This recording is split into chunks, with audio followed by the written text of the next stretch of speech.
যাই হোক, আজকের পালা হলো দরবার থেকে দেওয়া হয়েছে গুরু এবং শিষ্য। এটা একটু হাই করবো না।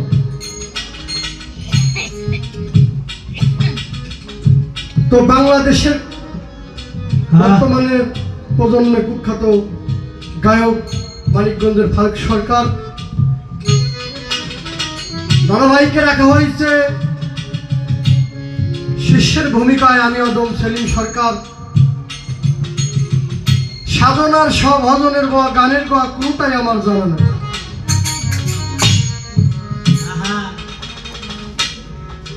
তো দরবার থেকে আমাকে গুরু দায়িত্ব দেওয়া হয়েছে। প্রকৃত অর্থে আমি কিন্তু গুরু না, আমি দাঁড়িয়েছি অভিনয় করার জন্য।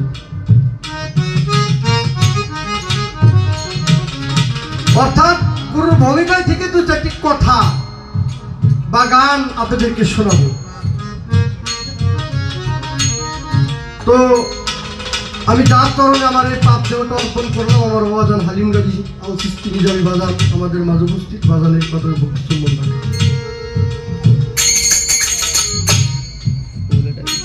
তো বাংলার বিখ্যাত একজন গায়ক মহারাজ আবু সরকার, মানিকগঞ্জের মানিক, তার একটি গান দিয়ে আমার কাছে কিছু জানতে চাইলেন। সেটা হলো বিসমিল্লাহ সম্বন্ধে। তো অনেক কথা এই গানটার মধ্যে আছে, বলতে গেলে 3-4 ঘন্টা লাগবে, তাও হবে না।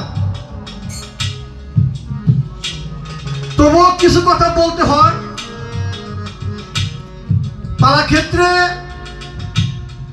যতটুকু সম্ভব অতটুকুই বলার জন্য চেষ্টা করব। কারণ বর্তমানে কথা বলতে গেলেও ভয় লাগে, কেননা বলি এক ফিলি ওইটা কাইটে ছিঁড়ে আবার ইউটিউবাররা দেখছে আর এক ফিলি দিয়ে দৈনে বইটা তোর পার ভেজাল, এই যে বিষয়। তো আরেকটি সমস্যা হয়েছে, সেটা হলো কিছু কথা আছে ওই কথা ঘর থেকে বাইরে বলাই যাবে না। তো সেই কথা আবার কিছু আমাদের বিশের গানের গয়তি বাইরেছে, তারা আবার এটা 8 বাজারে বেচতেছে চার দোকানে। আজ থেকে 15-20 বছর আগে যারা গান করেছে আমাদের ফরিদপুরে আইনাল বয়তি, জালাল বয়তি, আসাদ বয়তি, হালিম বয়তি, এরা যখন গান করেছে তখন এত বিশেষ সালিশ হয় নাই। কেন হয় নাই? কারণ তারা যতটুকু না বললেই নয়, ওইটাই বলছে, বাড়তি কথা তারা কখনোই বলে না। তো আমিও অতটুকুই বলার জন্য চেষ্টা করব। তো অনেক কথা বলছে, আমি বাংলার ভাবক কবি রশিদ সরকার তার একটি গান দিয়ে আমি তার কথাগুলোর জবাব করার জন্য চেষ্টা করব। ধন্যবাদ।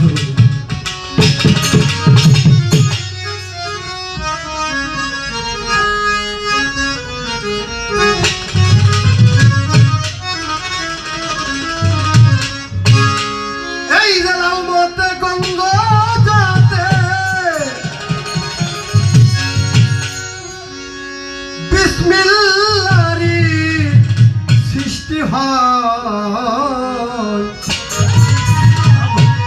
দিল্লি হইতে দিল্লির পথে নাসিকাতে প্রকাশ পাই, দিল্লি হইতে দিল্লির পথে নাসিকাতে প্রকাশ পাই। আমার কাছে প্রশ্ন করেছে এই বিসমিল্লাহ পয়দা কিসে? তো রশিদ সরকার আমার এই গানে প্রথম অন্তরাই এটা জবাব দিয়ে দেবেন।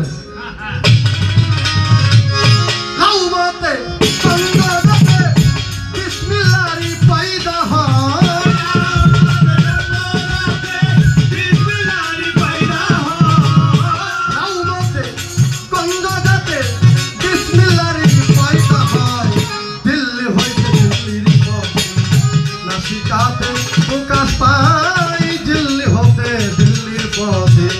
নাসিকাতে প্রকাশ পায়।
নাসিকাতে প্রকাশ পায় দিল্লি হতে দিল্লির পথে নাসিকাতে প্রকাশ পায়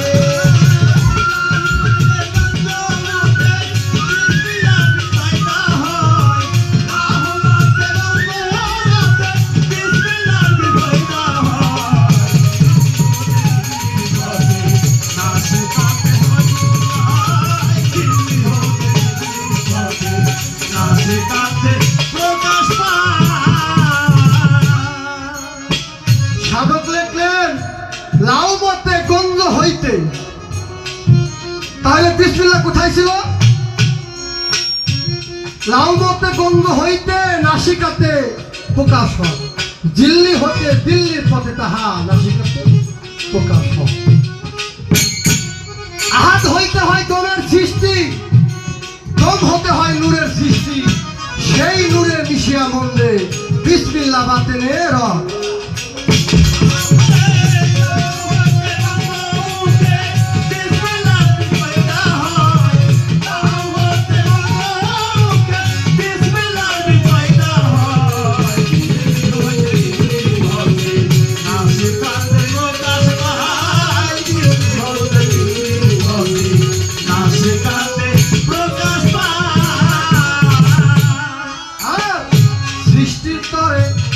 ভিতরে তার খণ্ড বীজ জমা করে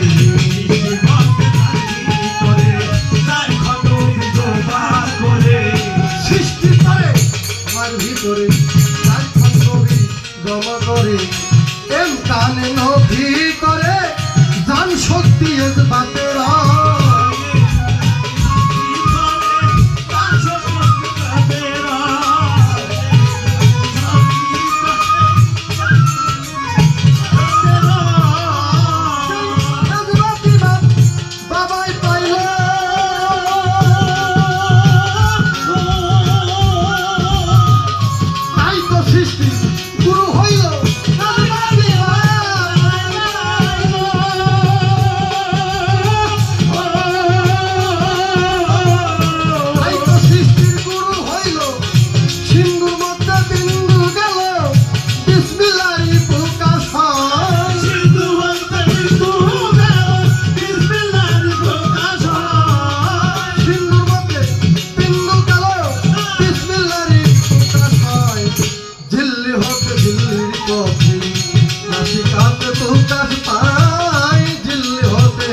দিল্লির পথে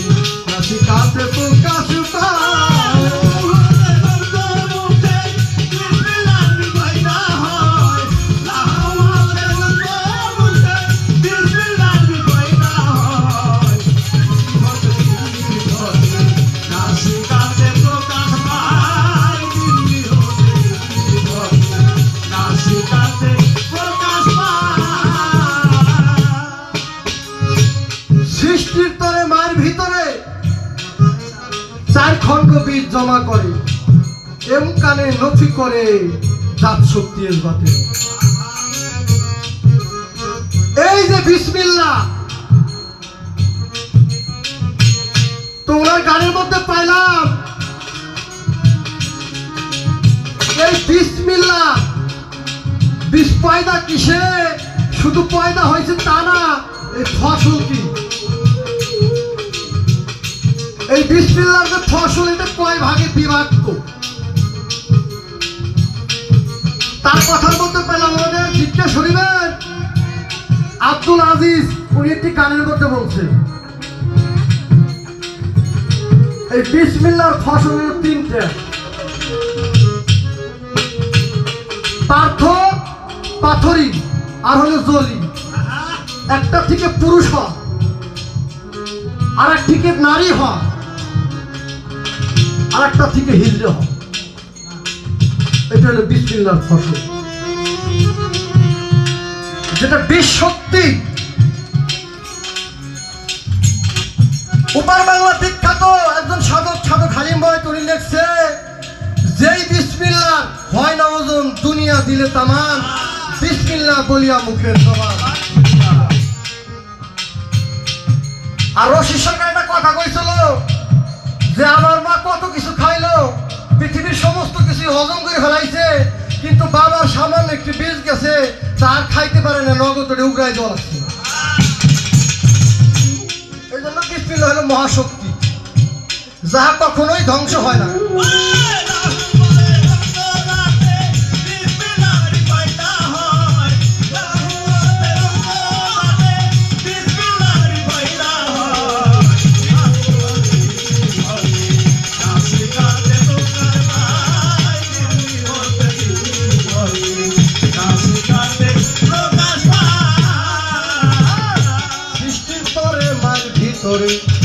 তার খণ্ড বিদ্রমা করে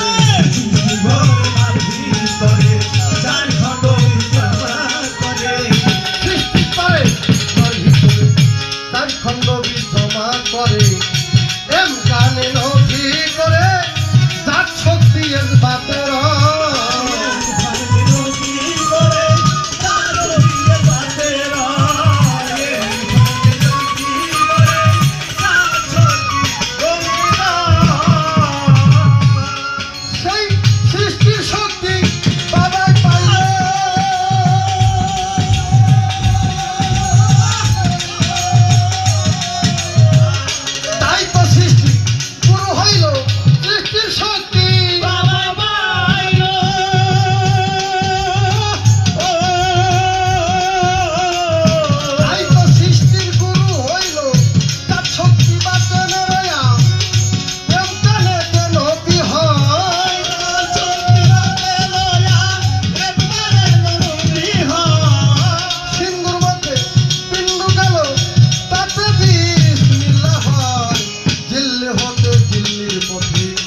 নাসিকাতে প্রকাশ পায়, দিল্লি হতে দিল্লির পথে নাসিকাতে প্রকাশ পায়।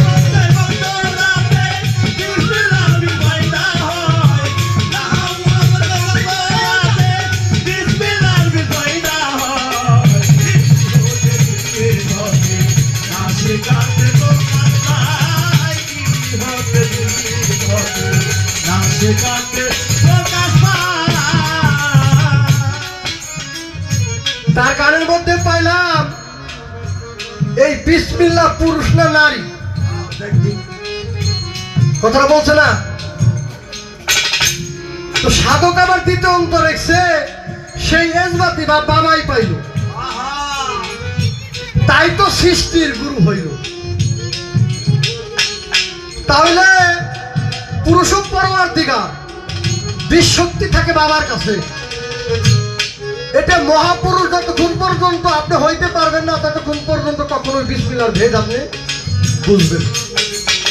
যখন আপনি বিসমিল্লাহ বুঝবেন, মহাপুরুষ হবেন, আপনি হালিম গাজী হবেন, আজিমুদ্দিন আল সিস্তি নিজামিন হবেন, তখন আপনি অবশ্যই বিসমিল্লাহ আপনার কাছে ধরা পড়বে। আপনি সাধারণ মানুষ সারা জীবন ধরে ঘুরলেও এই বিসমিল্লাহর ভেদ খুঁজে পাবেন।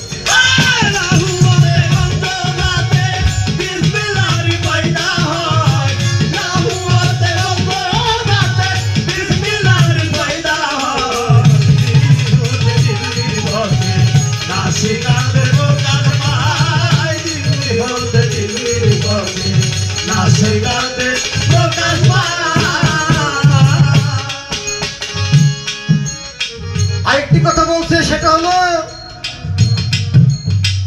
এই বিসমিল্লাহর বরকত সম্বন্ধে মা বোনেরা মুষ্টু চাল উঠে এক সপ্তাহ বলে 2 কেজি হয়েছে, কিন্তু 2 কেজির পর 2 কেজি থাকে, 2 কেজি আর 4 কেজি হয় না। কেন হয় না? তাই তো। তাহলে বরকত কই? বলছেন একটা কথা, বলছে কিন্তু আমি বলি নেই। কারণ ফারুক সরকার যখন গান করে তখন ভালো শ্রোতা হলো আমি, আবার যখন আমি গান করি ভালো শ্রোতা কিন্তু ফারুক সরকার। পারে নাই, তুমি এটা দেখো নাই, হয়তো তোমার ওই জ্ঞান চোখ নাই, তুমি তাই বুঝো নাই। একজন মানুষের জন্য কোটি কোটি মানুষ জান্নাতে যাবে। একজন মানুষের জন্য কোটি কোটি মানুষ খানা খায়। আপনি লাঙল ফকির দরবারে যান, বাটই মই দরবারে যান, জিন্দা সার আস্তনায় যান, এবার হিসেব করে দেখেন আপনি বাড়ে না কমে। বিসমিল্লাহ বইলা চোয়ার মধ্যে একটা ধান লাগাইছেন কিন্তু একটা ধান, ওখান থেকে 1000টা ধান হয়েছে, তাহলে কমতি কিন্তু নাই। এই জন্য এটার বাড়াও শেষ নাই।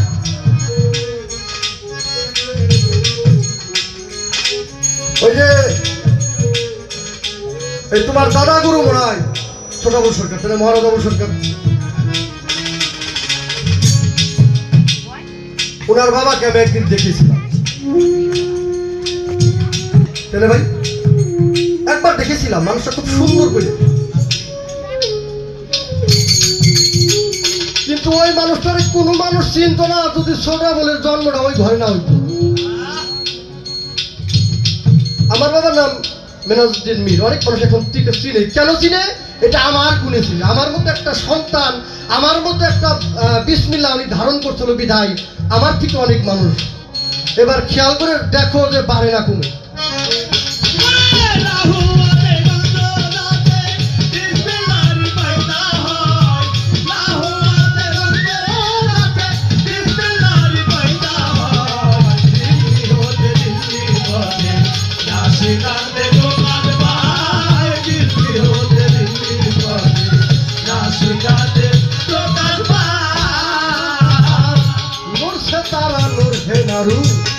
নূর কমলা করল শুরু,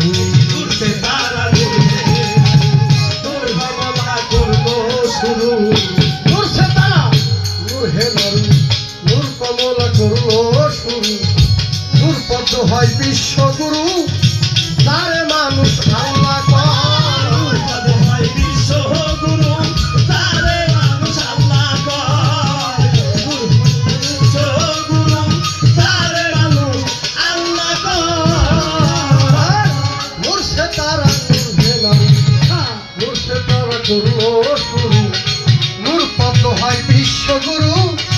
যারে মানুষ আল্লাহ কয়, বিশ্বগুরু যারে মানুষ আল্লাহ কয়, বিশ্বগুরু যারে মানুষ আল্লাহ কয়।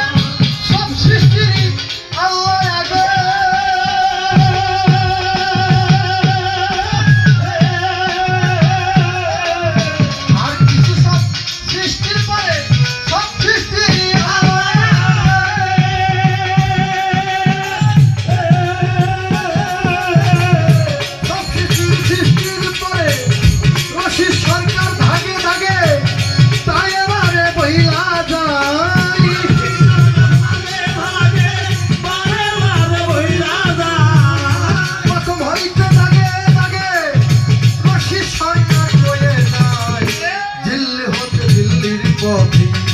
নাসিকাতে প্রকাশ পাই, দিল্লি হতে দিল্লির পথে নাসিকাতে প্রকাশ পাই।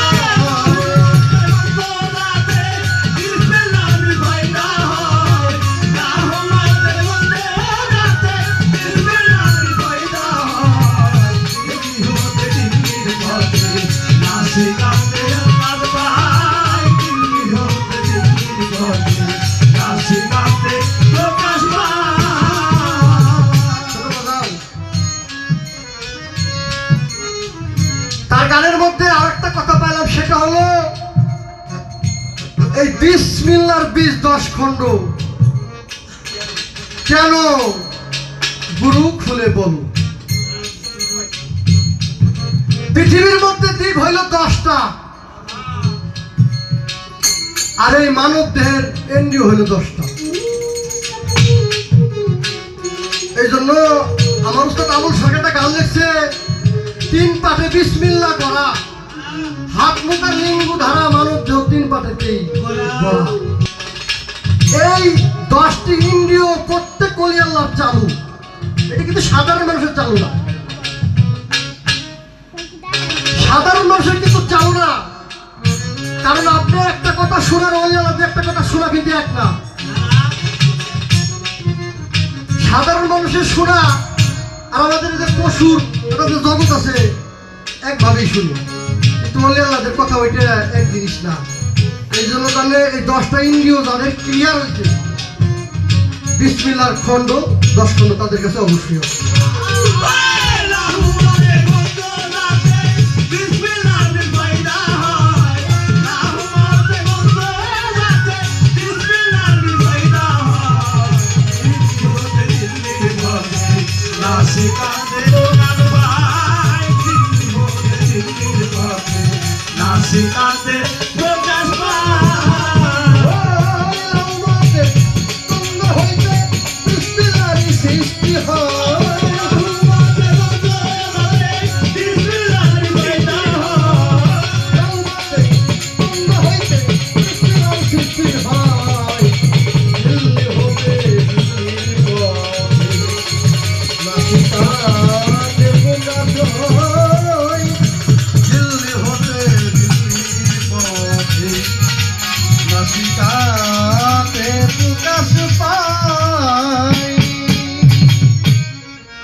একেবারে সংক্ষেপে কথাগুলা শেষ